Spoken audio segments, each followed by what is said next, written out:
સંસાર સાગર તારવા જીન વાણી છે, નૌકા ભલી જ્ઞાની શુકાની મળ્યા વિના, એ નાવ પણ તારે નહીં. આકારમાં શુદ્ધાત્મ જ્ઞાની શુકાની બહુ બહુ ધોયલો, મુજ પુણ્ય રાશિ ફર્યો અહો, ગુરુ કાન તું નાવિક મળ્યો. અહો ભક્ત ચિદાત્માના, શ્રીમંધર વીરકુંદના, બાયાંતર વિભવો તારા, તારે નાવ મુમુક્ષુના. સદા દ્રષ્ટિ તારી વિમર નિજ ચૈત્ય નિરખે, અને જ્ઞપ્તિ માહી દરવ ગુણ પર્યાય વિલસે. નિજાલંબી ભાવે પરિણતિ સ્વરૂપે જય ભરે, નિમિત્તો વ્યવહારો ચિદ ઘન વિશે કાંઈ ન મળે. હૈયું શત શત જ્ઞાન જ્ઞાન તબકે, ને વજ્રવાણી છૂટે, જે વજ્રેશુ મોક્ષુ સત્વ શરકે, પરદ્રવ્યના તો તૂટે. રાગ દ્વેષ રુચિ ન જાંપા ન ભરે, ભાવેન્દ્રિમાં અંશમાં ટંકોત્કીર્ણય કાંપ જ્ઞાન મહિમા, હૃદયે રહે સર્વદા. નીતે સુધા શરણ ચંદ્ર તને નમો, કરુણા અકારણ સમુદ્ર તને નમો. હે જ્ઞાન પોષક સુમેઘ તને નમો, આદાશના જીવન શિલ્પી તને નમો. ઊંડી ઊંડી ઊંડેથી સુખ નિધિ સતના, વાયુની તે વહંતે, વાણી ચિન્મૂર્તિ તારી. ઉરય અનુભવના સૂક્ષ્મ ભાવે ભરેલી, ભાવો ઊંડા વિચારી. અભિનવ મહિમા શીતમાં લાવી આવી, ખોયેલું રત્ન પામું. મનરથ મનનો પૂરજો શક્તિ સારી. નમો રીંટાણંગ નમો સિદ્ધાણંગ નમો આયર્યણંગ નમો ઉજ્જણંગ નમો લોયેશ્વ શ્રવણં. ચત્તારી મંગલમ અર્યંતા મંગલમ સિદ્ધા મંગલમ શાહુ મંગલમ કેવલી પંતો ધમો મંગલમ. ચત્તારી લોગટમાં અર્યંતા લોગટમાં સિદ્ધા લોગટમાં શાહુ લોગટમાં કેવલી પંતો ધમો લોગટમાં. ચત્તારી શરણ ભોજામી અર્યંતે શરણ ભોજામી સિદ્ધે શરણ ભોજામી શાહુ શરણ ભોજામી કેવલી પંતો ધમો શરણ ભોજામી. ઓમ નમો અરિહંતાણમ. આત્માની અંદર અનંત અનંત શક્તિઓ ભરેલી છે. અનંત શક્તિઓનો તે સંગ્રહાલય છે, તે ગોદામ છે. એવી અનંત શક્તિમાંથી આપણે 47 શક્તિનો વિષય ચાલી રહ્યો છે. તેની અંદર આ અનંત અનંત શક્તિ એ જ્ઞાન માત્ર ભાવ, એની અંદર આ અનંત અનંત શક્તિઓ ઉછરે છે. તે કઈ રીતે તે આપણે સમજી રહ્યા છીએ. તો ગઈકાલે છેલ્લે દ્રવ્ય પણ અનેકાંત સ્વરૂપ છે, ગુણ પણ અનેકાંત, દ્રવ્યમાં પણ અનેકાંત, ગુણમાં પણ અનેકાંત, પર્યાયમાં પણ અનેકાંત, અને એક એક અવિભાગ પ્રતિછેદ જે અંશ છે તેની અંદર પણ અનેકાંત છે. એટલે કે તે સ્વપણે છે અને પરપણે નથી, એવો અનેકાંત છે. આવો એક એક જીવ અનંત ધર્મની મૂર્તિ, અહીં ધર્મ એટલે ગુણ, અનંત ધર્મની મૂર્તિ છે. અનંત ગુણ પર્યાય હોવા છતાં વસ્તુપણે તે એક જ દ્રવ્ય છે. અનેકને એકની અંદર સમાવી દીધું છે. વસ્તુપણે તે એક જ દ્રવ્ય છે. દરેક આત્મા એક જ સમયમાં અનંત અનંત ગુણોના ભિન્ન ભિન્ન પરિણમનથી ભર્યો છે. ખરેખર તો દ્રવ્યનું પરિણમન થાય છે તો સાથે ગુણોનું પરિણમન થાય છે. તો એક જ સમયની અંદર અનંત અનંત ગુણોના ભિન્ન ભિન્ન પરિણમનથી ભર્યો છે. છતાં તે અનંત ગુણોના પરિણમનની અંદર કારભેદ નથી, એક જ સમયમાં થાય છે. પ્રદેશભેદ પણ નથી, લક્ષણ ભેદ છે પરંતુ ત્યાં કારભેદ પણ નથી, પ્રદેશભેદ પણ નથી. તો કે આવા આત્માના પરિણમનમાં બધા ગુણોનું પરિણમન પણ ભેગું જ આવે છે. પરસ્પર ભિન્ન કહીને અનેકપણું સાબિત કર્યું અને અનંત ધર્મનો જે સમુદાય છે તે સમુદાય રૂપે જે આત્મા છે પરિણમેલો એ જ્ઞપ્તિ માત્ર ભાવ તેને આત્મા જે કીધો છે એમ કહીને જ્ઞાન માત્ર આત્મામાં અનંત અનંત ધર્મને ત્યાં અભેદ કરી દીધા. તે વાત આપણે ગઈકાલે છેલ્લે સમજાતા કે જૈન ધર્મનો અનેકાંત. તો જૈન ધર્મના નામે અનેકાંત તો ઘણા લોકો કરે છે, પરંતુ અનેકાંતની અંદર પણ અનેકાંતનું રૂપ સમાયેલું છે તે તો ખ્યાલ નથી આવતો. તો આચાર્ય દેવે આત્માની 47 શક્તિની પહેલા તેનું રૂપ ખુલ્લું મૂક્યું છે. આત્માની અંદર અનંત ગુણો છે, તેમાંના એક ગુણની બીજા ગુણમાં નાસ્તિ છે. જે એક ગુણ છે તે ગુણની સ્વમાં અસ્થિ છે અને પરમાં નાસ્તિ છે. જેમ કે જ્ઞાન ગુણ છે તેની દર્શન ગુણમાં નાસ્તિ છે, દર્શન ગુણ છે તેની જ્ઞાન ગુણમાં નાસ્તિ છે. તો એક ગુણમાં બીજા ગુણની નાસ્તિ છે. ગુણોને ક્ષેત્રભેદ નથી, પરંતુ ત્યાં લક્ષણ ભેદ છે. જ્ઞાન ગુણ છે તેનું લક્ષણ જુદું હોય છે, ચારિત્ર ગુણનું લક્ષણ જુદું, સુખ ગુણનું જુદું, વીર્ય ગુણનું જુદું. તો લક્ષણ ભેદ છે પરંતુ ત્યાં ક્ષેત્રભેદ નથી કે જ્યાં એક ગુણ છે ત્યાં જ અનંત ગુણો સમાયેલા છે. ગુણોની વચ્ચે અવિનાભાવી સંબંધ છે. એમ નથી હોતું એક જગ્યાએ એક ગુણ, બીજી જગ્યાએ બીજા ક્ષેત્ર ઉપર બીજો ગુણ, એમ નથી. એક જ ક્ષેત્ર પર અનંત અનંત ગુણો રહેલા છે, છતાં પણ એક ગુણ 3 કાળમાં બીજા ગુણ રૂપે થતો નથી. એમ હોવા છતાં પણ એક ગુણની અંદર અનંત ગુણોનું રૂપ સમાયેલું છે. આ વસ્તુ અગત્યની છે. તો કે ગુણોને ત્યાં ક્ષેત્રભેદ નથી, પરંતુ શું છે, ત્યાં લક્ષણ ભેદ છે. એ રીતે અનેકાંત છે. ગુણોની અંદર ક્ષેત્રભેદ નથી પણ લક્ષણ ભેદ છે, એ અનેકાંત છે. જ્ઞાન સિવાયની શ્રદ્ધા આદિ જે અનંત શક્તિઓ છે એ જ્ઞાનથી ગુણ ભેદે ભિન્ન છે. જ્ઞાન સિવાયની શ્રદ્ધા આદિ જે અનંત શક્તિ છે તે અનંત શક્તિઓ જ્ઞાનથી ગુણના ભેદે તે ભિન્ન છે. કેમ કે લક્ષણ ભેદે કેવી છે, ભિન્ન છે. પણ જ્ઞાન માત્ર આત્મામાં તો બધી શક્તિ અભેદપણે આવી જાય છે. કેમ કે કારભેદ પણ નથી, પ્રદેશભેદ પણ નથી. તો કે જ્ઞાન માત્ર આત્મામાં, એટલે એક જ દ્રવ્યની અંદર તો બધી અનંતી શક્તિ તે અભેદપણે આવી જાય છે. જ્ઞાનપણે છે તે શ્રદ્ધાપણે નથી, શ્રદ્ધાપણે છે તે જ્ઞાનપણે નથી, ચારિત્રપણે છે તે જ્ઞાનપણે કે શ્રદ્ધાપણે નથી. તો દરેક ગુણ સ્વપણે છે અને બીજા ગુણપણે નથી, પણ આત્મા તો બધા ગુણપણે છે.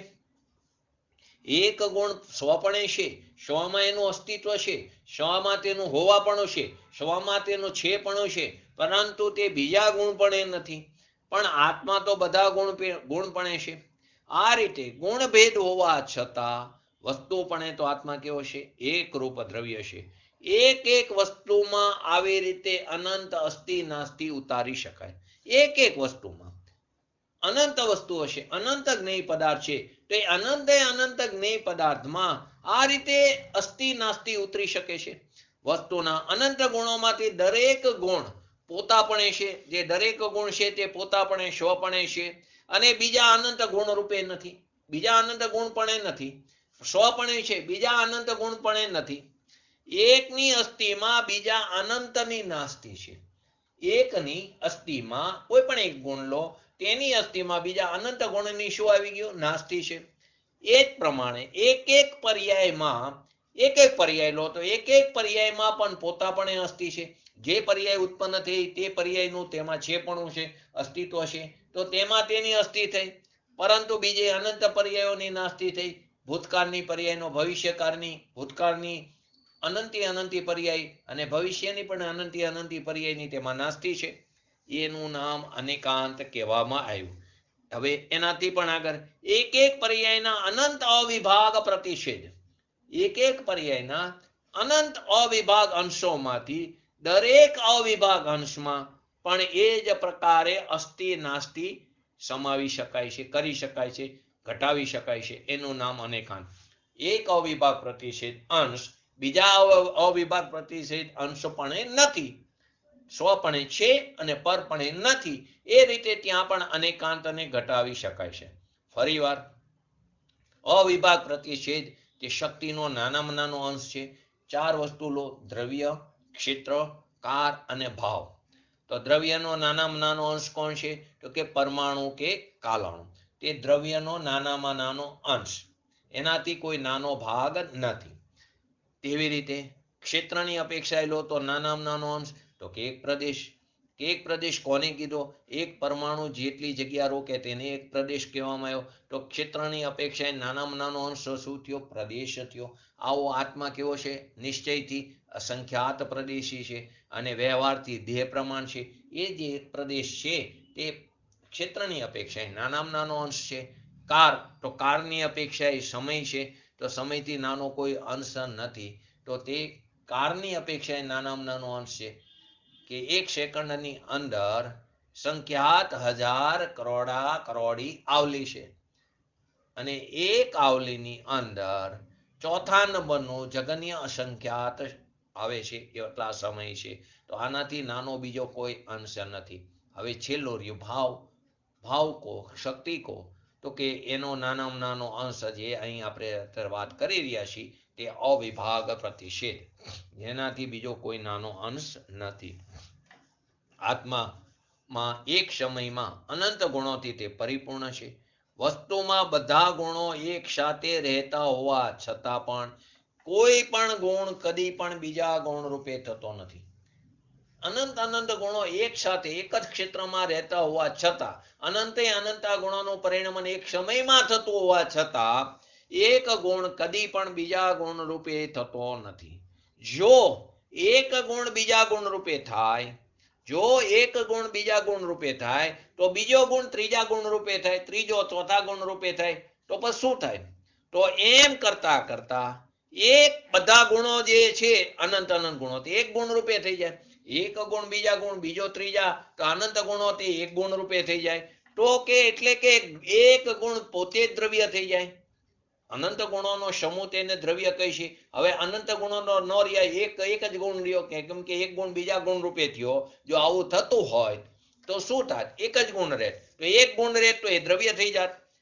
તો કે ગુણનો અભાવ થઈ જાત. શું થઈ જાત? ગુણનો અભાવ થઈ જાય. તો ગુણનો અભાવ થાય તો ગુણોના સમૂહને તો ગુણી કીધો, ગુણોના સમૂહને તો દ્રવ્ય કીધો. તો ગુણોનો અભાવ થાય તો દ્રવ્યનો અભાવ થાય, દ્રવ્યનો અભાવ થાય તો વિશ્વનો અભાવ થાય. તો કે જે શક્ય નથી. એ જ પ્રમાણે એક એક પર્યાય લો અને પર્યાયનો નાનામાં નાનો અંશ પણ જો પર રૂપે થાય, એક એક પર્યાય લો અને પર્યાયનો પણ નાનામાં નાનો અંશ જો પર રૂપે થાય તો છેવટે તો દ્રવ્યનો જ અભાવ થઈ જવાનો. ગુણોના પરિણમનને પર્યાય કીધી. હવે જો પર્યાય પર રૂપે થાય તો દ્રવ્ય હંમેશા કોઈ પણ દ્રવ્ય હોય તે દરેક દ્રવ્ય પોતાની વર્તમાન પર્યાયથી યુક્ત હોય છે. દરેક દ્રવ્ય પોતાની વર્તમાન પર્યાયથી યુક્ત હોય છે. હવે મારું દ્રવ્ય છે, મારો જે જીવ દ્રવ્ય છે તે બીજા પર રૂપે મારી પર્યાય થઈ ગઈ, તો પછી મારી પર્યાય, મારા દ્રવ્યમાં તો કોઈ પર્યાય રહી નહીં. તો કે પર્યાંશ તો રહ્યો નહીં. તો કે પ્રમાણનું દ્રવ્ય નો રહ્યું, દ્રવ્યનો અભાવ થઈ જાય છે. તો કોઈ પણ પદાર્થને છે એમ કહેતા, કોઈ પણ પદાર્થને છે એમ કહેતા અથવા તો તેનું હોવાપણું છે એમ કહેતા પરપણે તે નથી એમ જો ન થાય તો વસ્તુનું અસ્તિત્વ સાબિત થઈ શકતું નથી. ફરીવાર શું કીધું? કોઈ પણ પદાર્થને છેપણે અથવા તો હોવાપણે એમ કહેતાની સાથે જ તે પરપણે તે નથી તે પદાર્થ, એમ જો ન માનો, એમ જો તમે ન માનો તો વસ્તુનું અસ્તિત્વ સાબિત નહીં થાય. સ્વપણે છે અને પરપણે નથી એવું જો નહીં માન્યું તો વસ્તુનું અસ્તિત્વ સાબિત નહીં થાય. અનેકાંત તો શું છે? ખરેખર વિશ્વનો પ્રકાશક છે. અનેકાંત જે છે તેને બતાવવા વાળી જે શૈલી છે તેને આપણે સ્યાદવાદ કહીશું. સ્યાદવાદ શું છે? અનેકાંતને કથન કરવા વાળી પદ્ધતિ, શૈલીને આપણે સ્યાદવાદ કહીશું. તે અનેકાંત શું છે? વિશ્વનો પ્રકાશક છે. તે એમ જાહેર કરે છે કે વિશ્વની અંદર અનંત અનંત જે પદાર્થ છે તે દરેક પદાર્થ સ્વપણે છે અને પરપણે નથી. અનેકાંત શું જાહેર કરે છે? વિશ્વની અંદર રહેલા અનંત અનંત જે જ્ઞેયો છે તે સ્વપણે છે અને પરપણે નથી. પદાર્થની શક્તિ એનો એક નાનામાં નાનો અંશ, જેને આપણે અવિભાગ પ્રતિષેધ કીધી, તો એ અંશ પણ પોતાપણે છે. પોતાના સિવાય બીજા અનંત અંશપણે તે નથી, તે પોતાપણે છે. અને આપણા એના અંશ સિવાય, પોતાના અંશ સિવાય બીજા અંશપણે તે નથી. એવું તે અનેકાંત છે. આ બધું અનેકાંત, દ્રવ્ય પણ અનેકાંત, ગુણમાં પણ અનેકાંત, પર્યાયમાં પણ અનેકાંત, અને પર્યાયનો નાનામાં નાનો અંશ, શક્તિનો નાનામાં નાનો અંશ, અવિભાગ પ્રતિષેધ, એમાં પણ અનેકાંત છે. એટલે કે જે સ્વપણે છે તે પરપણે નથી. આ સિદ્ધાંત ઉપર તો આખા વિશ્વનું, એટલે કે આખી સૃષ્ટિનું ચક્ર ચાલી રહ્યું છે. સ્વપણે છે અને પરપણે નથી. સ્વમાં સ્વ તરીકે તે એનો ભાવ છે, સ્વભાવ છે, પરપણે નથી, પરમાં તેનો અભાવ છે. તો એના ઉપર તો આખી વિશ્વનું ચક્ર ચાલી રહ્યું છે. ખરેખર અંતરની વાત આપણે વિચારીએ તો આ તો કોની વાત થઈ? જગતના બીજા પદાર્થની વાત ચાલી રહી છે. હવે તો આપણે એ બાહ્ય પદાર્થ ઉપરનું વલણ, એટલે કે લક્ષ્ય છોડીને આત્મા તરફ ધરવાની વાત વિચારવાની છે. કેમ કે હવે વારંવાર કહીશી ને, હવે ચર્ચા કરવાનો સમય પૂરો થઈ ગયો છે, ચર્યા કરવાનો સમય આવ્યો છે. આ ઉંમરે હવે ચર્ચા કરવાનો સમય નથી. કેમ કે ગુરુદેવ વારંવાર કહેતા, સદગુરુ કરે સહજ કા ધંધા, વાદ વિવાદ કરે શો અંધા. તો કે હવે ચર્ચા કરવાનો સમય નથી, ચર્યા કરવાનો સમય છે.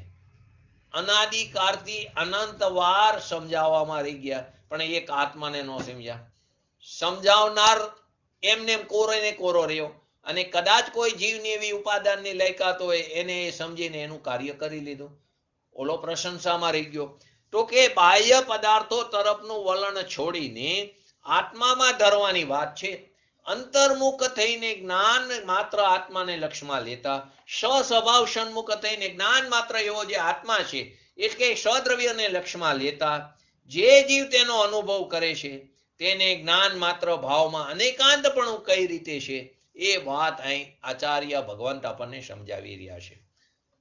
પોતાના સ્વભાવ સન્મુખ થઈને જ્ઞાન માત્ર ભાવ એવો જે આત્મા છે, એને લક્ષ્યમાં લઈને જે જીવ તેનો અનુભવ કરે છે, જે જીવ એની પ્રતીતિ કરે છે, જે જીવ એનો સ્વીકાર કરે છે, જે જીવ એની પર્યાયમાં દ્રવ્ય સ્વભાવની રચના કરે છે, તેને જ્ઞાન માત્ર ભાવમાં અનેકાંતપણું કઈ રીતે છે, તે આચાર્ય ભગવંત આપણને સમજાવી રહ્યા છે.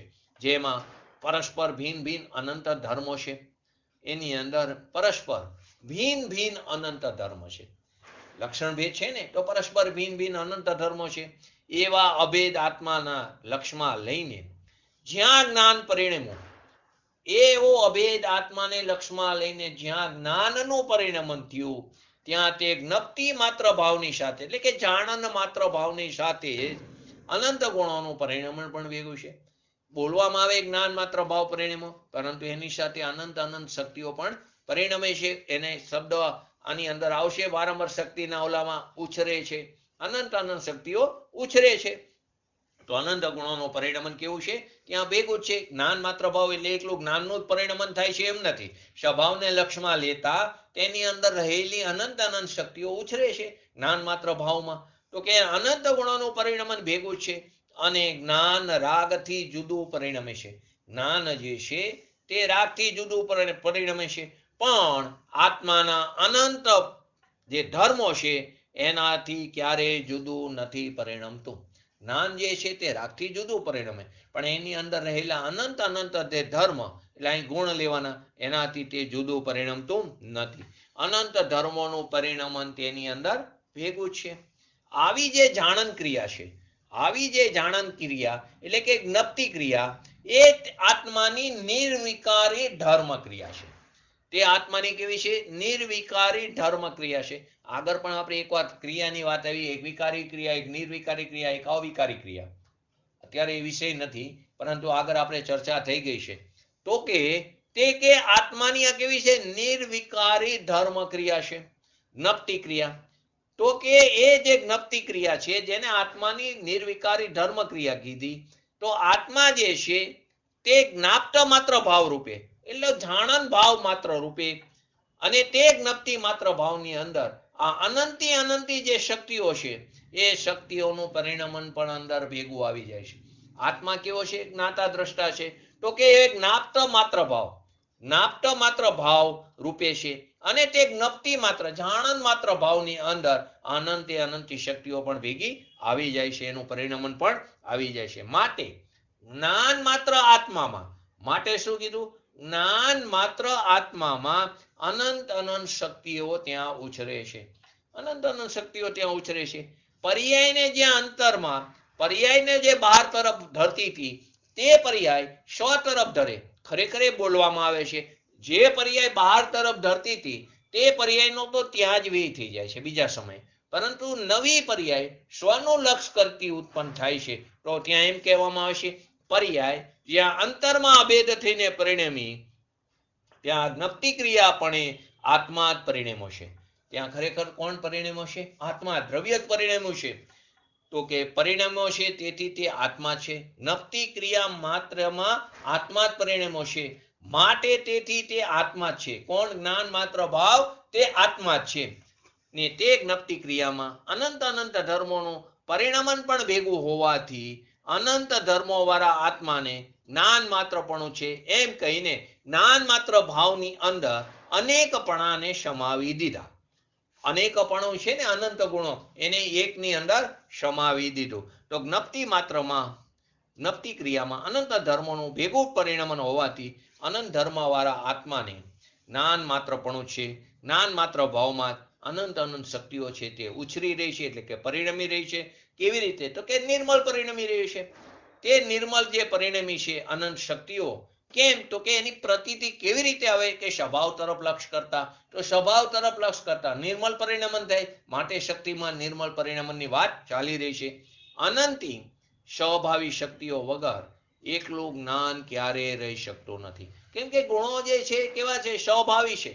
ગુણો અક્રમ અથવા તો સ્વભાવી બોલી છે. તો કે એકલું જ્ઞાન કહો છો એની સાથે અનંત ગુણો આવી જાય છે. એક આવી શક્તિ વગર એકલું જ્ઞાન રહી શકતું જ નથી. માટે જ્ઞાન માત્ર આત્મામાં અનેકાંતપણું સ્વયં પ્રકાશમાન થાય છે. જ્ઞાન માત્ર ભાવ જે શબ્દ બોલ્યા એની અંદર અનંત શક્તિઓનું પણ પરિણમન ભેગું આવી જાય છે. આ રીતે ત્યાં અનેકાંતપણું સ્વયંમેવ પ્રકાશમાન થાય છે. આવા અનેકાંત ધર્મ રૂપી જે આપણો ભગવાન આત્મા, જેને મૂર્તિ કીધી, એનું લક્ષ્ય દેવાથી આ વિતરાગ પર્યાયની પ્રાપ્તિ થાય છે. આવો ચૈતન્ય ભગવાન આત્મા કઈ રીતે દેખાય છે એ વિધિ પણ આની અંદર આવી ગઈ. કેમ કે અનંતી શક્તિઓથી ઉલસતો એટલે કે ઉછરતો આ ભગવાન આત્મા કઈ રીતે જણાય? તો કે આગળ પણ વાત આવી ગઈ કે જ્ઞાન લક્ષણ જે છે, લક્ષણ અને લક્ષ્ય, તો કે જે જ્ઞાન લક્ષણ છે એને સ્વ તરફ વાળતા એટલે કે આત્માને લક્ષમાં લેતા, સ્વ તરફ વાળતા એટલે કે આત્માને લક્ષમાં લેતા એ સિવાય બીજો કોઈ ઉપાય આત્મા જાણી શકાતો નથી. આ એક જ રસ્તો છે. તું અત્યારે માન કે ન માન, પરંતુ જ્યારે તારે મુક્તિની પ્રાપ્તિ કરવી હોય તો આ સિવાય કોઈ બીજો રસ્તો નથી. ત્રણ કારે પરમાર્થનો એક જ પંથ હોય. અવિરોધપણે છે, ક્યારે એમાં વિરોધ નથી હોતો. અનાદિકાળ પહેલા કેવરી જે વાત કહી ગયા એ જ પણ અત્યારે એ જ કેવરી એ જ વસ્તુ સ્વરૂપને બતાવી રહ્યા છે. એમાં કોઈ પણ વિરોધ હોતો નથી. માટે તને અત્યારે ન સમજાતું હોય, ત્યારે ન માનવું હોય તો તારી પોતાની યોગ્યતા છે, પરંતુ જ્યારે પણ તારી ઉપાદાનની લાયકાત થશે ત્યારે આ સિવાય કોઈ બીજો રસ્તો નથી. તો કે એ સિવાય બીજા કોઈ ઉપાયે આત્મા જણાતો નથી. શરીરની ક્રિયાથી આત્મા નથી જણાતો. એટલે વ્રત, તપ, ઉપવાસ આદિ બધું થઈ ગયું, બધું ઉડી ગયું. શરીરની ક્રિયાથી આત્મા જણાતો નથી. કેમ કે શરીર શું છે? અચેતન છે. હવે અચેતન છે એ તો ચેતનનું વિરોધી છે. તો વિરોધીથી કેવી રીતે એની પ્રાપ્તિ થાય? કેવી રીતે જણાય? જે અચેતનમાં ચેતનનો અભાવ છે એનાથી ચેતનનો કેવી રીતે જાણપણું થાય? તો આપણે તો શરીરની ક્રિયાને ધર્મ માનીને બેઠા છીએ. સામાયિક, તો કે શરીરને સ્થિર કરવું એ સામાયિક, તો કે તે સામાયિક નથી. આત્મામાં સ્થિર થવું એનું નામ નિશ્ચય સામાયિક છે ને. પ્રતિક્રમણમાં ત્રીજા પાઠમાં આવે છે ને, પ્રતિક્રમણમાં પહેલો, બીજો, ત્રીજો પાઠ, હા, ત્રીજા પાઠની અંદર સામાયિકની બધી કેટલી વાત આવે, ઘણી બધી આવે છે. તો એ સામાયિકનું સ્વરૂપ બતાવ્યું છે. તો ખરેખર એને નિશ્ચય સામાયિક કીધી છે. તો કે એ જે નિશ્ચય સામાયિક છે તે કરવાની વાત છે. આપણે કોની વાત કરી રહ્યા છીએ? શરીર ક્રિયાની. અર્થનો પણ અનર્થ કરી રહ્યા છીએ. જ્ઞાન ક્રિયા મોક્ષમ, તો કે કયું જ્ઞાન? તો કે શાસ્ત્રો જ્ઞાન કઈ ક્રિયા, તો કે શરીરની ક્રિયા, એનાથી આત્માની પ્રાપ્તિ નહીં થાય. તો કે કઈ ક્રિયાથી થશે, તો કે અંદર સ્વભાવમાં સ્થિર થવું, એ જ ક્રિયા. અને કયું જ્ઞાન, તો કે ભાવશ્રુત જ્ઞાન, એનાથી મોક્ષની પ્રાપ્તિ થાય છે. તો કે શરીરની ક્રિયાથી ભક્તિ, પૂજા, ઉપવાસ વગેરે સંબંધી જે શુભ રાગ આપણે કરી રહ્યા છીએ, એનાથી આત્મા જણાય તેવો નથી. આવું તો અનાધિકારથી કરતા હોય. શુભ ભાવ, કસાયની મંદતાપૂર્વક શુભ ભાવ કર્યો, એવો ઉત્કૃષ્ટમાં ઉત્કૃષ્ટ શુભ ભાવ કર્યો કે જેના ફળ સ્વરૂપે 9મી ગ્રીવેક સુધી જે એવા 31 સાગરોપમનું આયુષ્ય ભોગવતા આવ્યા. કેટલી વાર, તો કે અનંત વાર ભોગવ્યો છે. છતાં પણ આત્માનું સ્વરૂપ ન જાણ્યું, આત્માનો મહિમા ન કર્યો, પોતાના સ્વભાવની સામર્થ્યતાનો સ્વીકાર ન કર્યો. એના ફળ સ્વરૂપે શું થયું, ત્યાંથી નીકળીને પાછા સ્વભાવનું ભાન ન કરવાને કારણે, અને જો તીવ્ર સંક્લેશ પરિણામ થયા હોય, એ કેન્દ્રિયમાં ચાલ્યા જઈશે. અને ત્યાંથી ફરી ત્રસપણું પ્રાપ્ત કરવું તે મહા મુશ્કેલ છે. આવું તો આપણે અનાદિકાળથી રખડતા આવ્યા છીએ, અનંત વાર આવું કરી ચૂક્યા છીએ, બધા પ્રયત્નો કર્યા. તો હવે શું બાકી રહ્યું, તો કે તે તારા સ્વભાવ સામે ન જોયું. તો કે શરીરની ક્રિયાથી ભક્તિ, પૂજા, ઉપવાસ આદિ કરો, એ શુભ રાગથી આત્મા જણાય તેવો નથી. પણ જ્ઞાનને અંતર્મુખ કરવાથી, જ્ઞાનને સન્મુખ કરવાથી જે જાણન ક્રિયા થાય છે, જે જ્ઞપ્તિ માત્ર ક્રિયા થાય છે, તે જ આત્માને જાણવા માટેની ક્રિયા છે. જ્ઞાનને સ્વભાવ સન્મુખ કરતા, કે જે જેનું છે હથિયાર, તે હથિયાર તેના જ કામમાં આવે. તો કે જે જેનું જ્ઞાન છે તેને જાણવામાં, એને પ્રવર્તમાન કરવામાં જો તે ન રોકાય, તો તે જ્ઞાનનું નામ નથી પામતું, તે જ્ઞાનને અજ્ઞાન કહેવામાં આવ્યું. તો કે જે જેનું છે તેને જાણવામાં, એના વેપારમાં પ્રવર્તમાન થવું જોઈએ. તો કે તે આત્માને જાણવાની માટેની ક્રિયા છે જ્ઞપ્તિ માત્ર. એ સિવાય બીજા લાખ ઉપાય કરે, કરોડો રૂપિયા દાનમાં દે. કોઈ ધનનો બરિયો હોય તો કરોડો રૂપિયા દાનમાં દે. જો આ જે દાનનો શબ્દ આવ્યો ને, તો ખરેખર દાન કોને કહેવાય? સંપ્રદાન નો અર્થ શું થાય છે? આગળ આવશે શક્તિમાં સંપ્રદાન. તો દાન કોને કહેવાય? સંપ્રદાન એટલે દાન જ છે. તો કે દાન કોને કહેવાય? ખરેખર દાન કોને કહેવાય? બોલો, કોને કહેવાય દાન?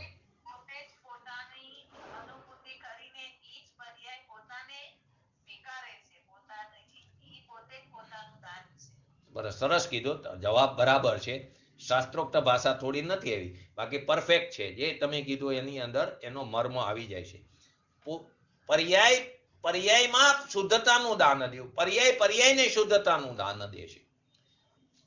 પર્યાયને શુદ્ધતા, પોતાને શુદ્ધતાનું દાન દે, એનું નામ સાચું દાન છે. બાકી વ્યવહારથી શાસ્ત્ર દાન, આહાર દાન, ઔષધિ દાન આદિ આવે, પરંતુ સાચું દાન કયું છે? પોતાની પર્યાયને શુદ્ધતાનું દાન દેવું, તે દાન છે. એને સંપ્રદાન કહેવામાં આવ્યું. સંપ્રદાન શક્તિનું રૂપ છે. તે પોતાની પર્યાયમાં શુદ્ધતાનું દાન દેવું, તે જ સાચું દાન છે. તો આપણે તો કયું દાન, તો કે કરોડો રૂપિયા વાપરી તો એનાથી ધર્મ પ્રગટ થાય. પહેલી વસ્તુ, કરોડો રૂપિયા વાપરે કોણ? કોણ વાપરે કરોડો રૂપિયા? કોઈ માણસ 1 કરોડ રૂપિયાનું દાન દે, તો કોણ આપે 1 કરોડનું દાન? પહેલી વાત વિચારો. કોઈ 10,000નું દાન દે, કોઈ 1000 રૂપિયાનું દાન દે, અને કોઈ 100 રૂપિયાનું દાન દે. તો બધા કઈ રીતે દાન આપે છે? કે જે 1 કરોડનું દાન આપતો હોય ને, એની પાસે 100 કરોડ 200 કરોડ રૂપિયા હોય ત્યારે 1 કરોડનું દાન આપે છે. તો એને 100 કરોડ 200 કરોડ કમાવા માટે કેટલી પાપની ક્રિયા કરી છે? કેટલી પાપની ક્રિયા કરી છે? અને દાન કેટલું આપે? 100 જેટલું આપે છે દાન. તમને ખ્યાલ હોય તો પાર્લા મંદિરની પ્રતિષ્ઠામાં પહેલો જ પ્રવચન દેવેન્દ્રજી, નામ આખું ભૂલી ગયો છું, દેવેન્દ્રજી બિજોલિયા, હા સરસ, દેવેન્દ્રજી બિજોલિયાએ પહેલા પ્રવચનની અંદર આ પાર્લાજીન મંદિરની પ્રતિષ્ઠામાં આ વાતો બોલી હતા. તો સામે બધા દાનવીરો બેઠા હતા કે દાન દોષો, પરંતુ તમે એ દાનને દેવા માટે કેટલી પાપ ક્રિયા કરો છો? તો એવું દાન શું કામનું? એક આ પણ અપેક્ષા હોય ને પાછી સાથે જ તમે રત્નકર શ્રાવક આચારમાં વાંચો તો કે તમારી આવકનો અમુક ટકા ભાગ તો દાનમાં દેવો જ જોઈએ. એ પણ બરાબર છે, આ પણ બરાબર છે. તો કે તમારે દાન આપવા માટે વધારે કમાવાની જરૂર નથી. એવો દાનનો રશિયો જીવ તો મળી રહેવાનો છે સંસારમાં. સંસાર ક્યારેય અટકવાનો નથી, ક્યારેય કોઈ વસ્તુ અટકતી નથી, બધી સ્વયં સંચાલિત છે. માટે તું એ ચિંતા ન કર કે કોણ દાન દેશે. આપણે તો શેનું છે દાન છે? તકતી દાન છે. આપણું નામ આવવું જોઈએ. તો કે ચક્રવર્તીનું નામ પણ ચાલ્યું જાય છે.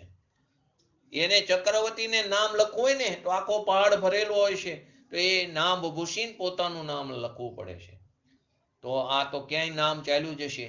અને તે નામ માટે આપણે આવા દાન દેતા હોય છે. તો આ કરોડો રૂપિયાનું દાન દે પણ એનાથી ધર્મ થતો નથી. વારંવાર પૂજ્ય ગુરુદેવશ્રીના પ્રવચનમાં ભભૂતમલજીના બેંગ્લોરની વાત આવે છે. ત્યાં પણ શું કહે છે, પહેલા કે 12 લાખનું આટલા વાપરા, પછી કે ધૂળ છે, એનાથી કંઈ ધર્મ થતો નથી. તો ઘણા કહે છે કે તમે આવું બોલશો તો કોણ દેશે?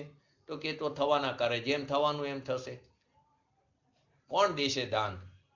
તો કે એમ જ થવાનું હોય તો એમ થશે. બધું સ્વયં સંચાલિત છે. ઘણા શું કરે, ઘણી જાત્રા કરે. શરીરનો બરિયો હોય તો જાત્રા પણ કરે, પર્વતો પહાડ પણ ચડી જાય. કેટલી વાર સમેત શિખરની ખુલ્લા પગે જાત્રા કરે. શરીરનો બરિયો હોય તો ખુલ્લા પગે જાત્રા કરે તો કે સાચી જાત્રા કહેવાય. ખરેખર તો ભાવ ઉપર છે. અને આવા એક એક ટસો ઉપર કેમ આપણે જાત્રા કરી છે? જાત્રા એટલે ખરેખર જાતને તારવી. જાતને તારવી. તો ખરેખર તો આપણે જાતને તારવતા નથી. ત્યાંથી આટલા ભવ્ય જીવોએ પોતાનું કલ્યાણ કર્યું છે, તો મારે પણ આવું કલ્યાણ કરવું છે. તો એ જે રસ્તા ઉપર ચાલ્યા છે એ રસ્તા પર હું ચાલું તો એ જાત્રા કહેવાય છે. તો કે ઘણા જાત્રા કરે છે તો એ કંઈ એનાથી કંઈ આત્મા જણાતો નથી. એનો અર્થ એમ નથી કે જાત્રા ન કરવી. પૂજ્ય ગુરુદેવશ્રી પણ ઘણી બધી જાત્રા કરી હતી, પરંતુ ત્યાં આ ધર્મ નથી, આ શુભ ભાવ છે. ત્યાગી થઈને વ્રત આદિ કરીને સુકાઈ જાય તો પણ એટલી તપ કરે, એટલું વ્રત કરે, એટલા ઉપવાસ કરે તો પણ આ બધા બાહ્ય ઉપાયથી ચૈતન્ય ભગવાન આત્મા તે દર્શન આપતો નથી આપણને. અંદરમાં જો નજર કરી તો તે ન્યાલ કરી દેશે. ક્યાં પડી છે નિધિ? તો કે અંદર પડી છે. એ નિધાન ઉપર દ્રષ્ટિ કરી તો તે ન્યાલ કરી દેશે. એવો પોતાનો ચૈતન્ય ભગવાન આત્મા છે. કેટલા વર્ષો સુધી અનાદિકાળથી અત્યાર સુધી શું કર્યું? પર સામે જ આપણે જોયા કર્યું છે. ક્યારે સ્વની સામે જોયું જ નથી. સ્વ સામે જોવાનું જ કરતા નથી. અનાદિકાળથી આ ટેવ છે. કાં તો પરનો દોષ કાઢવામાં રહી છે અને કાં પર સામે જોવામાં રહી. ક્યારે સ્વ તરફ જોતા નથી. વારંવાર આચાર્ય ભગવાન, જ્ઞાની પુરુષો ભગવાનની દિવ્યવાણીમાં આવે છે, તું અમારી સામે ન જો, તું જ્યાં સુધી અમારી સામે જોઈશ ત્યાં સુધી તને તારા આત્માની પ્રાપ્તિ નહીં થાય. તું તારી અંદર રહેલા ભગવાન આત્માને તું દ્રષ્ટિમાં લે, એનું તું લક્ષ્ય કર, એનો તું આશ્રય લે, તો વિતરાગતા ઉત્પન્ન થશે. એ વાત સાંભળી તો છી પરંતુ અમલમાં નથી મૂકતા. તો કે કેટલા વર્ષ સુધી તે પર જોયો કર્યો? અનાદિકાળથી અત્યારે એ જ કાર્ય કર્યું છે. સ્વની સામે તો જોયું નથી. પર સામે જોવાથી સ્વને સામે જોવાનું ક્યારેય નહીં થાય. જો તું પર સામે જોતો રહીશ ક્યારે તું સ્વ સામે નહીં જો. કેમ કે તને પરની અધિકતા લાગી છે, તને પરની મહિમા લાગી છે, પરની તને વિસ્મયતા લાગી છે, પરમાં તને શોભાયમાન લાગ્યું છે. તો ક્યારે તને સ્વની સ્વતંત્રતા તું શોભાયમાન નહીં કર તો તને સ્વ સામે જોવાનું ક્યારે પણ નહીં થાય. તો કે કેવી રીતે થશે? તો કે જ્ઞાન લક્ષણને અંતરમાં લક્ષ્ય વારીને, એટલે જ્ઞાન લક્ષણને સ્વભાવ સન્મુખ તું વાર, કે જ્યાં ચૈતન્ય મૂર્તિ ભગવાન આત્મા બિરાજમાન છે એવા ચૈતન્ય મૂર્તિ ભગવાન આત્માને તે લક્ષમાં લીધો તો તરત ત્યાં જ્ઞપ્તિ ક્રિયા થઈ, જાણન ક્રિયા થઈ. એ જાણન ક્રિયાની અંદર, તે જ્ઞપ્તિ ક્રિયાની અંદર અનંત ગુણોની નિર્મળ પરિણીતિ પણ ભેગી જ ઉછરવા લાગે છે. અનંત ગુણોની નિર્મળ પરિણીતિ પણ ભેગી જ ઉછરવા લાગે છે અને એની અંદર ભગવાન આત્મા પ્રસિદ્ધ થાય છે. એ અનંત ગુણોમય એવો એક રૂપ ભગવાન આત્મા જે છે તે અનેકમાં એક પણ આવ્યું ત્યાં ભગવાન આત્મા પ્રસિદ્ધ થયો. રાગના લક્ષ્ય કે નિમિત્તના લક્ષ્ય શક્તિઓ નિર્મળપણે ઉચ્ચતી કે પરિણમતી નથી. તું રાગ કરીશ, શુભ રાગની વાત છે, અશુભની તો વાત જ નથી. અહીં મલિનતાની વાત આખી શક્તિના ચેપ્ટરમાં નહીં આવે. તો કે શુભ રાગ કરીશ તું એના લક્ષ્ય કે નિમિત્તના લક્ષ્ય, એટલે કે સાચા દેવગુરુ શાસ્ત્રની શ્રદ્ધા કરીશ, એ પણ શુભ રાગ થયો. એના લક્ષ્ય પણ તને તારા આત્માની પ્રાપ્તિ નહીં થાય. તો અમારે ન કરવી એની શ્રદ્ધા કરવી, પરંતુ ત્યાં સુધી હજી તારું પરલક્ષી જ્ઞાન છે, એનાથી આત્માની પ્રાપ્તિ નહીં થાય. પરંતુ એમાં કહેલી તત્વની વાત જો સ્વના લક્ષ્ય વિચારી તો તને આ તારા આત્માની પ્રાપ્તિ થશે. આવું ત્યાં સતત વિચારવું પડશે, એનું ચિંતન કરવું પડશે. સાચા દેવગુરુ શાસ્ત્રનું શરણ હોય. જ્યારે જીવને કાર્ય થાય ત્યારે કુદેવ કુગુરુ કુશાસ્ત્રનું શરણ નથી હોતું, ત્યારે એને સાચા દેવગુરુ શાસ્ત્રનું શરણ હોય છે. પરંતુ જ્યાં સુધી તે પદ્રવ્ય ઉપર દ્રષ્ટિ કરશે, સાચા દેવગુરુ શાસ્ત્ર ઉપર દ્રષ્ટિ કરશે, એની શ્રદ્ધા કરશે, એનો મહિમા કરશે, ત્યાં સુધી શોનો મહિમા નહીં આવે. તો કે એનો અર્થ એમ કે આપણે જ્ઞાની પુરુષોનો મહિમા ન કરવો, 100% કરવો, પરંતુ તે વિનય વિવેક રૂપે છે, એનાથી આત્માની પ્રાપ્તિ નહીં થાય. એમણે કહેલી વાતને જો સ્વના લક્ષ્ય વિચારી તો એનો સાચો મહિમા છે.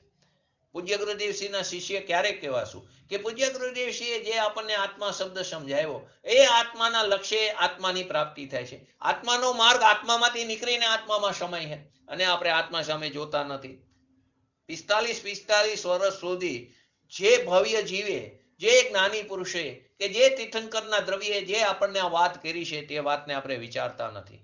અને આપણે વિદેહ ક્ષેત્રમાં તીર્થંકર ભગવાનની પાસે જઈને વાણી સાંભળવી, એ જ અત્યારે પંચમ કાળમાં તીર્થંકર દ્રવ્ય જેવું જેણે કામ કર્યું છે, એની વાત આપણે સાંભળતા નથી.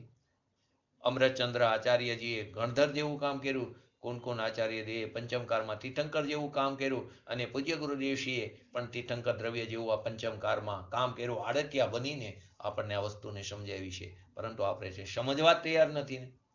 આવો માર્ગ આપણને સહજ રીતે મળી ગયો છે. કોઈ એવા પૂર્વે કરેલા પરિણામોને આધીને કોઈ શુભ ભાવ કર્યો હશે રાગની મંદતા પૂર્વક, તો આપણને આ બધા નિમિત્તો મળી ગયા. પરંતુ પુરુષાર્થની જો કચાશ રાખશું તો પૂર્વે કરેલું પરિણામના નિમિત્તે બંધાયેલો શુભ ભાવ પુણ્ય એ તો અહીં ખર્ચાતું જાય. નવું કરશું નહીં તો કેવું થશે? પાછા અશુભમાં ચાલ્યા જશું, નીચ ગતિમાં ચાલ્યા જશું, અને કાળક્રમે જો સ્વભાવનો ભાન નહીં કરી તો પાછા તું નિગોદમાં ચાલ્યો જઈશ. તો કે રાગના લક્ષ્ય કે નિમિત્તના લક્ષ્ય શક્તિઓ નિર્મળપણે ઉછળતી કે પરિણમતી નથી. નિમિત્તના લક્ષ્ય પણ, નિમિત્તની અંદર જ્ઞાની પુરુષો આવી જાય, ભગવાનની વાણી પણ આવી જાય, એનાથી તો ઉત્કૃષ્ટ કોઈ નિમિત્ત નથી. એના લક્ષ્ય પણ નિર્મળ શક્તિઓ નિર્મળપણે ઉછળતી નથી. એમાં તો શેની? રાગની પ્રસિદ્ધિ થાય છે, આત્માની પ્રસિદ્ધિ થતી નથી. તે પરલક્ષી જ્ઞાન છે, એનાથી આત્માની પ્રસિદ્ધિ થતી નથી. તો જ્ઞાન માત્ર ભાવમાં શું ભર્યું છે? તો કે આચાર્ય દેવ એકલી શક્તિ નથી બતાવતા, પણ શક્તિઓનું નિર્મળ પરિણમન પણ ભેગું થઈ લે છે, એની સાથે જ થઈ જાય છે, તે બતાવે છે. શું બતાવે છે? એકલું જાત્રા જાણનારમાં ત્રાટકવું. સરસ. જાત્રા એટલે જાતને તારવી, અથવા તો જાણનારમાં ત્રાટકવું. નહીં નબીન, સરસ તમે મૂક્યું. જાણનારમાં ત્રાટકવું, જે જાણનાર છે એનો સ્વીકાર કરો, એની અંદર ત્રાટકવું, એની અંદર ડૂબકી મારવાની વાત બતાવી. સરસ વાત બતાવી. તો કે અહીં એટલી શક્તિ નથી બતાવતા, પણ શક્તિઓનું નિર્મળ પરિણમન પણ ભેગું આવી જાય છે. શક્તિઓ ઉછરે છે એમ કહીને શક્તિઓને પરિણમતી બતાવી.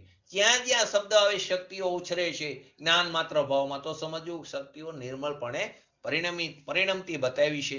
દ્રવ્યનું પરિણમન થતા બધા ગુણો પરિણમે છે. આપણે કોની વાત ચાલી રહી છે? જ્ઞાન માત્ર ભાવમાં શું ભર્યું છે? તો કે દ્રવ્યનું પરિણમન થતા બધા ગુણો પરિણમે છે. મૂળ દ્રવ્યનું પરિણમન થાય છે, ત્યાં બધા ગુણો પણ પરિણમી જાય છે. કેમ કે દ્રવ્ય અને ગુણ વચ્ચે નિત્ય તાદાત્મ્ય સંબંધ છે, કે જ્યાં દ્રવ્ય છે ત્યાં જ તેના બધા ગુણો છે. જ્યાં ખાંડ છે ત્યાં જ એની ગરાશ છે, ત્યાં જ એની સફેદાઈ છે. જ્યાં સોનું છે ત્યાં જ પીરાશ છે, ત્યાં જ એની ભારેપણું છે, ચરકાટપણું છે. તો કે એના બધા ગુણો ત્યાં પરિણમી જાય છે. દ્રવ્યથી ગુણ કાંઈ જુદો નથી. દ્રવ્ય અને ગુણ ક્યારેય જુદા નથી. જ્યાં દ્રવ્ય હોય એના ગુણો ત્યાં હોય જ છે. અનંત ગુણોથી અભેદ એવું જે આત્મદ્રવ્ય છે એને લક્ષ્યમાં લઈને જ્યાં સાધક જીવ પરિણમો, જ્યાં છદ્મસ જીવ જ્ઞાની જીવ પરિણમો, ત્યાં તેના પરિણમનમાં અનંતી અનંતી શક્તિઓ પણ નિર્મળપણે ઉછરવા લાગી, એટલે કે પરિણમન થવા લાગી. આવી અનંત શક્તિઓ આત્મામાં અભેદ થઈને પરિણમી છે, તેને જ અહીંયા જ્ઞાન માત્ર ભાવ કીધો છે. અનંત શક્તિઓ જે છે આત્મામાં અભેદ થઈને નિર્મલ રૂપે જે પરિણમી છે, તેને જ અહીં જ્ઞાન માત્ર ભાવ કયો છે. આત્માની અંદર જે અનંત ગુણો છે, તે અનંત ગુણોમાં શું છે? લક્ષણ ભેદ છે, પણ ક્ષેત્રભેદ નથી. એની અંદર કાર ભેદ નથી. જ્ઞાન ગુણ મગજમાં રહે, દર્શન ગુણ હૃદયમાં રહે, અને નીચે પગની આગળ જ્ઞાન ન હોય એમ નથી. તો આનંદ ક્યાં રહે? તો કે આનંદ ગુણ હૃદયમાં રહે. એવા પ્રકારનો ભેદ નથી. આત્માના જે અસંખ્ય પ્રદેશ છે, એ અસંખ્ય પ્રદેશમાં એક જ સાથે અનંત ગુણો રહ્યા છે. એક પ્રદેશ ઉપર જ અનંત ગુણ, તો અસંખ્ય પ્રદેશ ઉપર, દરેક પ્રદેશ ઉપર અનંત અનંત ગુણો સાથે રહ્યા છે, અક્રમ રૂપે રહ્યા છે, અવિનાભાવી સંબંધ રૂપે રહ્યા છે. તો કે ગુણોનું ક્ષેત્ર ભિન્ન ભિન્ન નથી. ગુણોનું ક્ષેત્ર ભિન્ન ભિન્ન નથી. ત્યાં ક્ષેત્રભેદ નથી કે જ્યાં એક ગુણ છે, જ્યાં એક ગુણનું ક્ષેત્ર છે, ત્યાં જ અનંત ગુણોનું ક્ષેત્ર છે. અહીં તો એમ કીધું કે આત્માના પરિણમનની હારે, એટલે કે દ્રવ્યના પરિણમનમાં અનંતી અનંતી શક્તિ એક સાથે જ ઉછરે છે. બધી શક્તિઓ એક સાથે નિર્મળપણે પરિણમે છે. હા,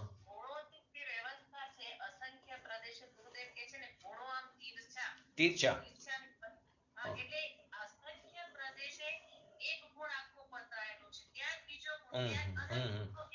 એમ એમ એમ જ છે. એક પ્રદેશ ઉપર જ્ઞાન ગુણ હોય, અહીંયા જ અનંત ગુણ હોય. બીજા પ્રદેશ ઉપર જ્ઞાન ગુણ હોય. જ્ઞાન ગુણ છે ને, તે અસંખ્ય પ્રદેશમાં ફેલાયેલો. એવી રીતે દર્શન ગુણ પણ અસંખ્ય પ્રદેશમાં ફેલાયેલો. કેમ કે અસંખ્ય પ્રદેશ છે ને આત્માનું ક્ષેત્ર. તો એવું નથી કે એક ક્ષેત્રમાં અનંત, એક ક્ષેત્રની અંદર અનંત ગુણ, એટલે તે અસંખ્ય પ્રદેશમાં તે જ્ઞાન ગુણ ફેલાયેલો છે. તે જ સાથે દર્શન, ચારિત્ર, સુખ, વીર્ય આદિ ગુણો ફેલાયેલા છે, એમ કહેવા માંગે. ખ્યાલ આવ્યો? નહીં ના બેન? બરાબર. તીર્છા, તીર્છા. એને આયાત શબ્દ મૂક્યો. પર્યાયમાં આયાત શબ્દ મૂક્યો છે, અને ગુણમાં તિર્યંક એટલે કે તીર્છા શબ્દ મૂક્યો છે. બરાબર છે. ગુણના અહીં મારે મેં અત્યારે જે વાત કરી કે આત્માની અંદર અનંત અનંત શક્તિઓ એક સાથે જ ઉછરે છે. બધી શક્તિઓનું એક સાથે નિર્મળપણે પરિણમે છે. બધી શક્તિ કેવી? એક સાથે નિર્મળપણે પરિણમે છે. એનો અર્થ શું થયો? ગુણના નિર્મળ પરિણમનમાં ઓછા વત્તાપણું જે છે એ વાતને અહીં લીધી નથી. ફરીવાર શું કીધી? બધી શક્તિઓ એક સાથે, એક જ સાથે નિર્મળપણે પરિણમે છે. પરંતુ શ્રદ્ધા ગુણની પૂરેપૂરું નિર્મળપણે પરિણમે છે. ચારિત્ર ગુણ અંશે અંશે નિર્મળપણે પરિણમે છે. તો અહીં એને વધુ ઓછાપણાને અહીં નથી લીધું. હીન અધિક અવસ્થાને અહીં નથી લીધું. શું કીધું? બધી શક્તિઓ એક સાથે જ નિર્મળપણે પરિણમે છે. આત્માના પરિણમનમાં અનંતી અનંતી શક્તિ એક જ સાથે નિર્મળપણે પરિણમે છે. હવે એ નિર્મળપણામાં વધુ ઓછાપણું છે એ વાત અને લીધી નથી. શ્રદ્ધા ગુણમાં ક્ષાયિક સમ્યક્ત્વનું પરિણમન થઈ જાય. શ્રદ્ધા ગુણની અંદર ક્ષાયિક સમ્યક્ત્વનું પરિણમન થઈ જાય, અને ચારિત્ર ગુણની નિર્મળતા પૂરી નો પણ ઉઘડે. ચારિત્ર ગુણની નો ઉઘડે. ચોથા ગુણ સ્થાને ક્ષાયિક સમ્યક્ત્વ હોય, પરંતુ ત્યાં સ્વરૂપાચરણ ચારિત્ર હોય છે. તો ચારિત્ર ગુણની નિર્મળતા પૂરી ન ઉઘડે એવા ગુણ ભેદને અહીંયા મુખ્ય નથી કર્યો. વધુ ઓછા પણ આ વાતને લીધી નથી, પરંતુ નિર્મળ પરિણમનને સર્વ ગુણાંશ સમ્યક્ત્વ, બધા ગુણોનું ત્યાં નિર્મળ પરિણમન થાય. કોઈનું અંશે થાય, કોઈનું પૂરું પરિણમન થાય. તો કે અભેદ દ્રવ્ય પરિણમનમાં બધા ગુણો નિર્મળપણે પરિણમે છે. બધા ગુણો નિર્મળપણે પરિણમે છે. એમ અહીંયા અભેદની મુખ્યતાથી કીધું છે. બધા ગુણો નિર્મળપણે પરિણમે છે એ અભેદની મુખ્યતાથી વાત છે, એને વધુ ઓછાપણાની વાત નથી.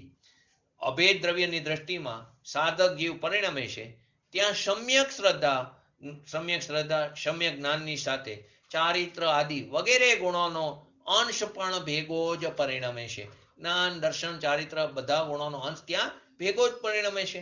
અહીં પરિણમન કહેતા બધા નિર્મળ પરિણામ જ લેવાના. જ્યાં પરિણમન શબ્દ આવ્યો તો અહીં મલિનતા વાળી પર્યાયને નથી લેવાના, નિર્મળ પરિણામ જ લેવાના છે. વિકારને તો પહેલા શરૂઆત આત્માથી એને જુદો પાડ્યો છે. માટે વિકારી પરિણામોને, એ વિકારી વાત ક્યાં લીધી તો કે તે પ્રવચન સારમાં 47 લીધી. ત્યાં વિકારને પણ ધર્મ કીધો છે. તે જ્ઞાન પ્રધાન શૈલીનું કથન છે, આ દ્રષ્ટિ પ્રધાન શૈલીનું કથન છે. તો અહીં વિકારને વાત લીધી નથી. વિકારી પરિણામોને આત્માના પરિણમનમાં અહીં લેવાના નથી. અહીં તો દ્રવ્ય ગુણ અને નિર્મળ પરિણીતિ, દ્રવ્ય ગુણ અને નિર્મળ પરિણીતિને અભેદ કરીને એટલો જ અહીં આત્મા ગણ્યો છે. અહીં વિકાર પરિણમનની વાત નથી. દ્રવ્ય ગુણ અને નિર્મળ પરિણીતિ એ ત્રણેયની વાત છે. એને અભેદ કરીને એટલો જ આત્મા ગણ્યો છે. એટલે ભેદને કે વિકારને આત્મા ગણ્યો નથી. ભેદ ગુણભેદ છે, એ પર્યાય ભેદ છે, અથવા તો વિકારને આત્મા નથી ગણ્યો. એને તો જ્ઞાન લક્ષણના બરે આત્માથી એને જુદો પડ્યો છે. વિકારને તો જ્ઞાન લક્ષણના બરથી આગળ આવી ગયું, જુદો પડ્યો છે. તેનાથી તેને જુદો પાડી દીધો છે.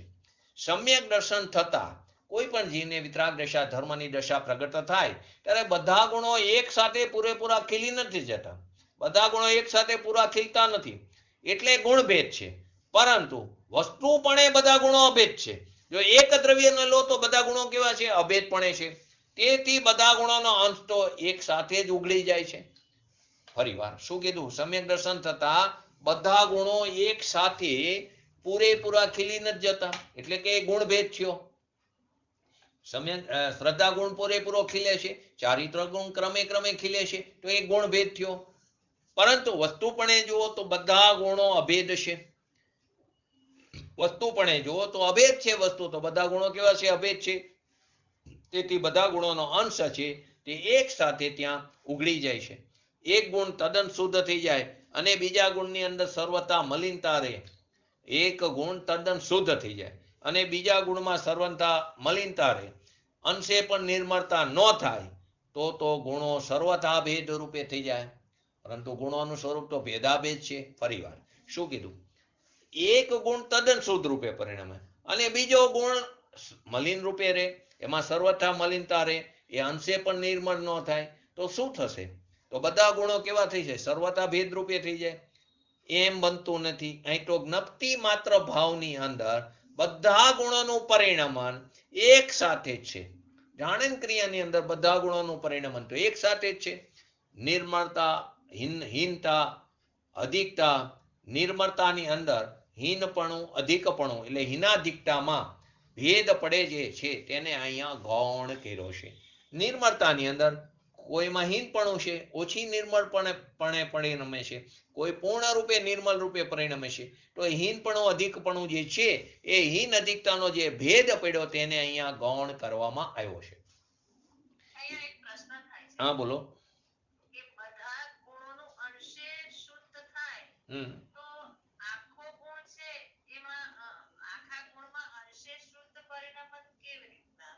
આખા ગુણમાં ન થાય. ગુણોની જે પર્યાય થઈ ને, પર્યાય જે થઈ ને તે પર્યાયનું અંશ સ્વરૂપે પરિણમન થાય છે.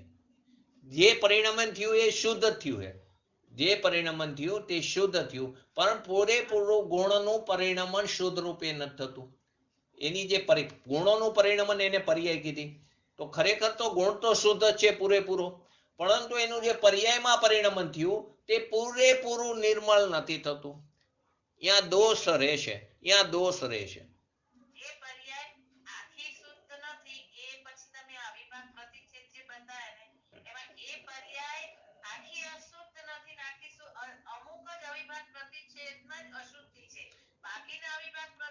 તમે પૂજ્ય ગુરુદેવસિંહ, બરાબર તમારી વાત, પૂજ્ય ગુરુદેવસિંહના પ્રવચન તમે સાંભળો ને તો એમાં ઘણી વાર એક જ પર્યાયના બે ભાગ, બરાબર ને? એ જ વાત તમે અત્યારે બોલ્યા, એક જ પર્યાયના બે ભાગ પડે છે. બરાબર બરાબર, એ જ આ વાત છે. અત્યારે એ વિષય એટલે નથી લીધો, થોડો સૂક્ષ્મ પડે છે. તો એક જ પર્યાયના બે ભાગ છે. બરાબર, એટલે તમે જે કીધું એ જ વાત થઈ. શુદ્ધ રૂપે અને અશુદ્ધ રૂપે અવિભાગ પ્રતિષેધ, શક્તિનો નાનામાં નાનો અંશ. બરાબર, તો અમુક શુદ્ધ રૂપે, અમુક અશુદ્ધ રૂપે, પણ એક જ પર્યાયના બે ભાગ થયા.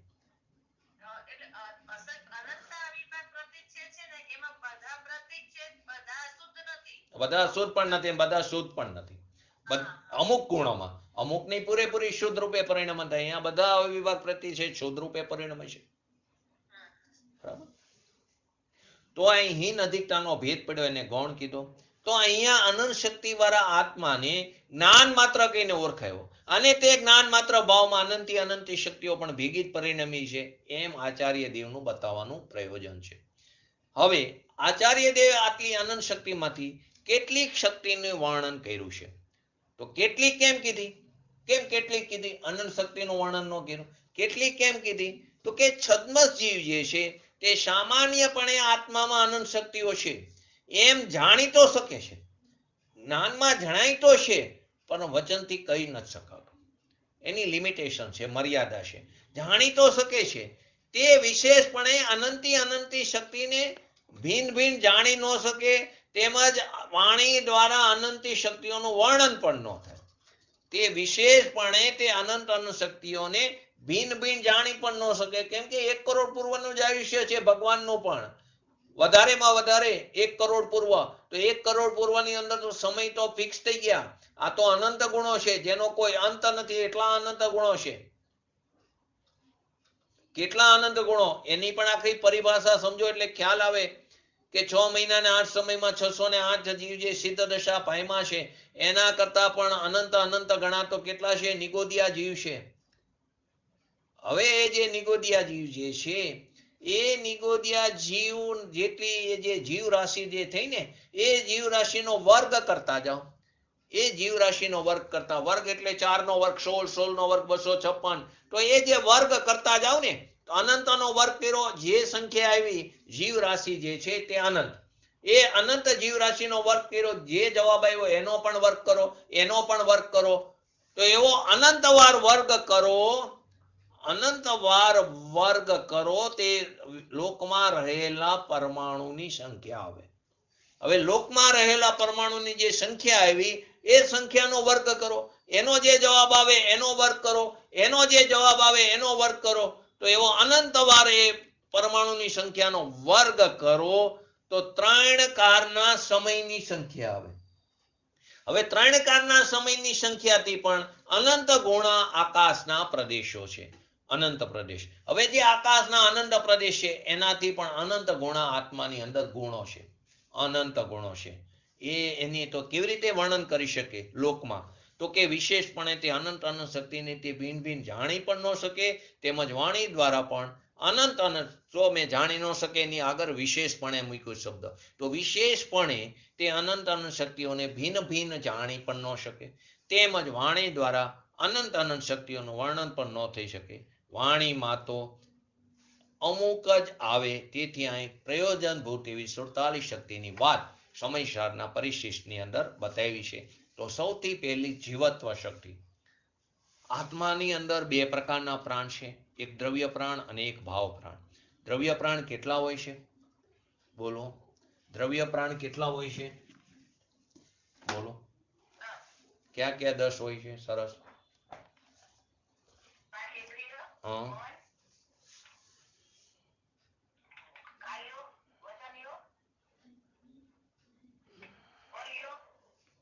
નહીં, બર નો આવે. તમે યાદ રાખવું હોય તો સીધી વાત, 5 ઇન્દ્રિય મન વચન કાય બર. મન બર, કાય બર અને વચન બર. એક આયુ આવે અને એક શ્વાસોશ્વાસ આવે. બરાબર. તો 5 ઇન્દ્રિય, એક મન વચન કાય બર, એક શ્વાસોશ્વાસ અને એક આયુ. આ કોને હોય છે?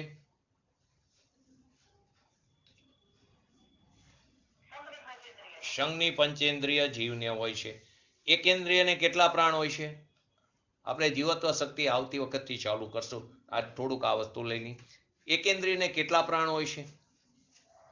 દ્રવ્ય પ્રાણની, જેનાથી કોઈ જીવ જીવતો નથી. જીવે છે ક્યાંનાથી? પોતાના ચૈતન્ય પ્રાણથી જીવે છે. એ જીવત્વ શક્તિની વાત છે, જે આપણે આગળ લઈશું. તો કે એકેન્દ્રિયને કેટલા પ્રાણ હોય?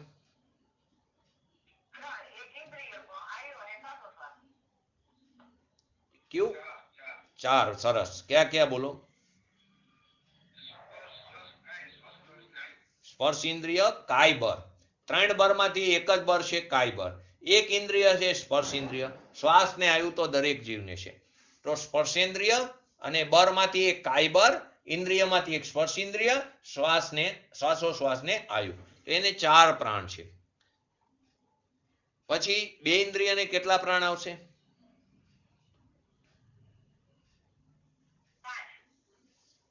નહીં, 6 પ્રાણ છે. કેટલા હે? 6 પ્રાણ છે. સ્પર્શ છે અને રસ છે, બરાબર. શ્વાસ ને આવ્યું તો બધાને છે, 4 પ્રાણ થયા. એને કાય પણ છે અને વચન બર પણ છે. શું છે? એને કાય બર પણ છે અને વચન બર પણ છે. બે ઇન્દ્રિયને 6 પ્રાણ છે. 3 ઇન્દ્રિયો વાળાને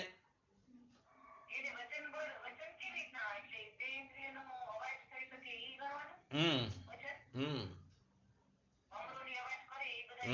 હા વાહ, બસ એ જ વચન પર. 3 ઇન્દ્રિય વાળાને 7 પ્રાણ છે. કેટલા? 7 પ્રાણ. સ્પર્શ છે, રસ છે, એક એક વધતી જાય ઇન્દ્રિય. કઈ રીતે વધે? આ સ્પર્શ, આ રસ, આ ગંધ, પછી કાન એટલે જ્ઞાનેન્દ્રિય એટલે કે સાંભળવું, અને પછી આંખ. એવી રીતે ચાલે. તો કે સ્પર્શ, રસ, ગંધ, શ્વાસોશ્વાસ અને આયુ તો છે, અને એને પણ કાય બર અને વચન બર છે.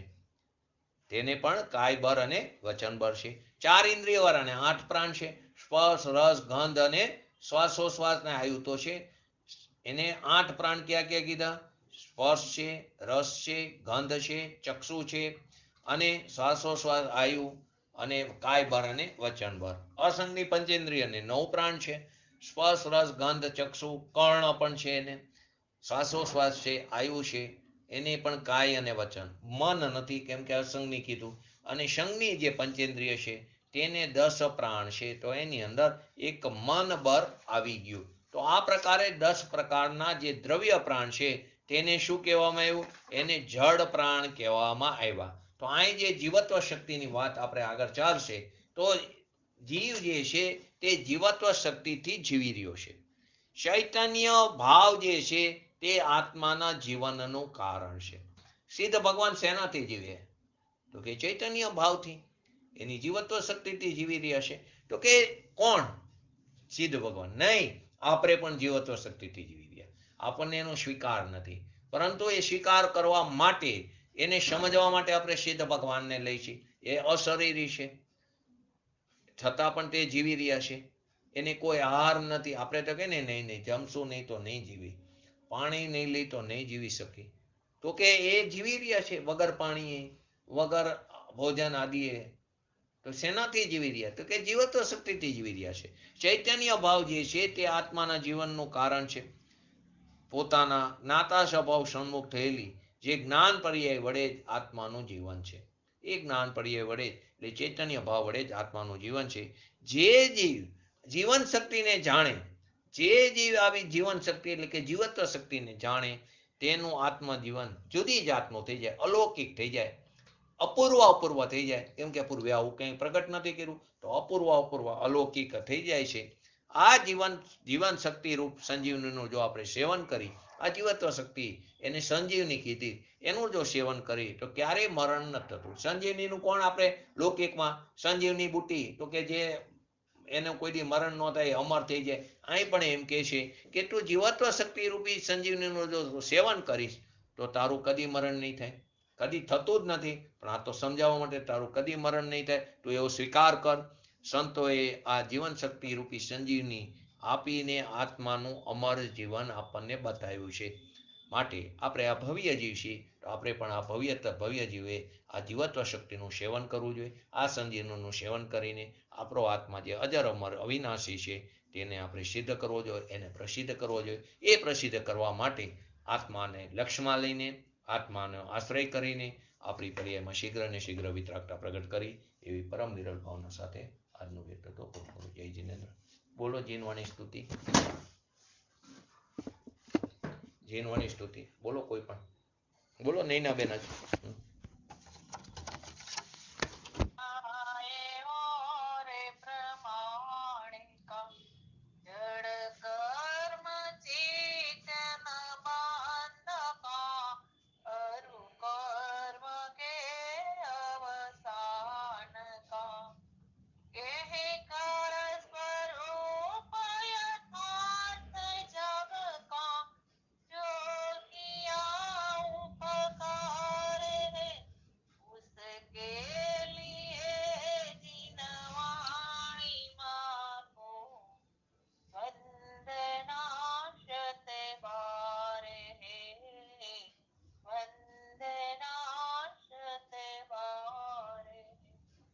नमो रिंगटाणं नमो सिद्धाणं नमो आयरणं नमो अवजाणं नमो लोहि सवसावणं चत्तारि मंगलम अरिहंता मंगलम सिद्धा मंगलम शाहो मंगलम केवली पंतो धर्मो मंगलम चत्तारि लुगुतमा अरिहंता लुगुतमा सिद्धा लुगुतमा शाहो लुगुतमा केवली पंतो धर्मो लुगुतमा चत्तारि शरण भोजामि अरिहंते शरण भोजामि सिद्धे शरण भोजामि शाहु शरण भोजामि केवली पंतो धर्मो शरण भोजामि।